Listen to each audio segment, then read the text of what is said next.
Hey everyone, in this video, I will show you how to highlight a part of an image in Canva. Now, if you find this video helpful, a like and subscribe would mean a lot. Alright, let's dive in.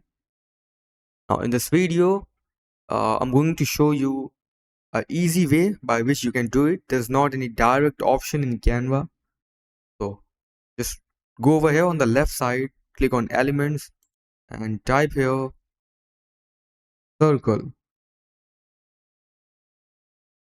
Okay, just select this circle and place it over the top of the area you want to highlight. I want to highlight this cloud, so I will place this over here.